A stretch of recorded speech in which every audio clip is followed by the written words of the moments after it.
जळगाव जिल्ह्यातील मुक्ताई नगर येथून वारकरी संप्रदायाचं मातृस्थान मानल्या जाणाऱ्या आदिशक्ती संत मुक्ताई यांच्या आषाढी वारी पालखी सोहळ्याचं आज पंढरपूरकडे प्रस्थान झालं।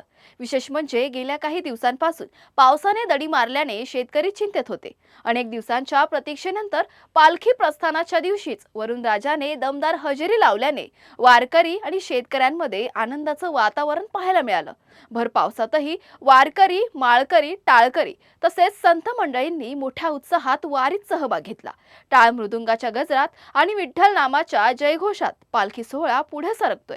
महिला वारकरी आणि संत मंडळींनीही पावसाचा आनंद घेत वारीचा उत्साह द्विगुणित केला आहे।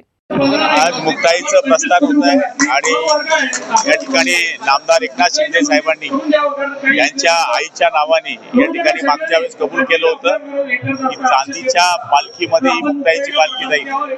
तिचं लोकार्पण सुद्धा आज या ठिकाणी होत आहे।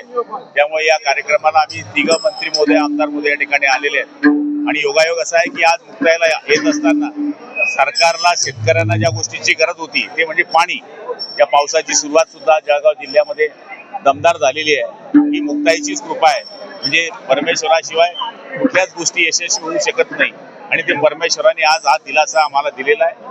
मी मुक्ताईच्या आलेल्या सगळ्या भक्तांचं या ठिकाणी खूप स्वागत करतो आणि त्यांना विनंती करतो की पालखीला जात असताना सगळ्यांनी शिस्तबद्धतेने, काटकसरीने आणि विचारबुद्ध कोणत्याही जीविताची हानी होणार नाही अशा पद्धतीने पालखीमध्ये प्रस्थान करावं। संत मुक्ताई यांच्या पालखी प्रस्थानाच्या दिवशी झालेल्या दमदार पावसामुळे वारकरी आणि शेतकऱ्यांच्या आनंदात भर पडली आहे।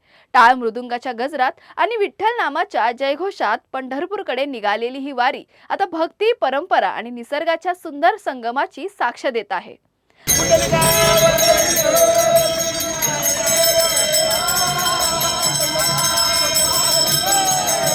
अशाच महत्त्वाच्या बातम्या बघण्यासाठी पाहत राहा आवाज इंडिया मराठी, शोध सत्याचा।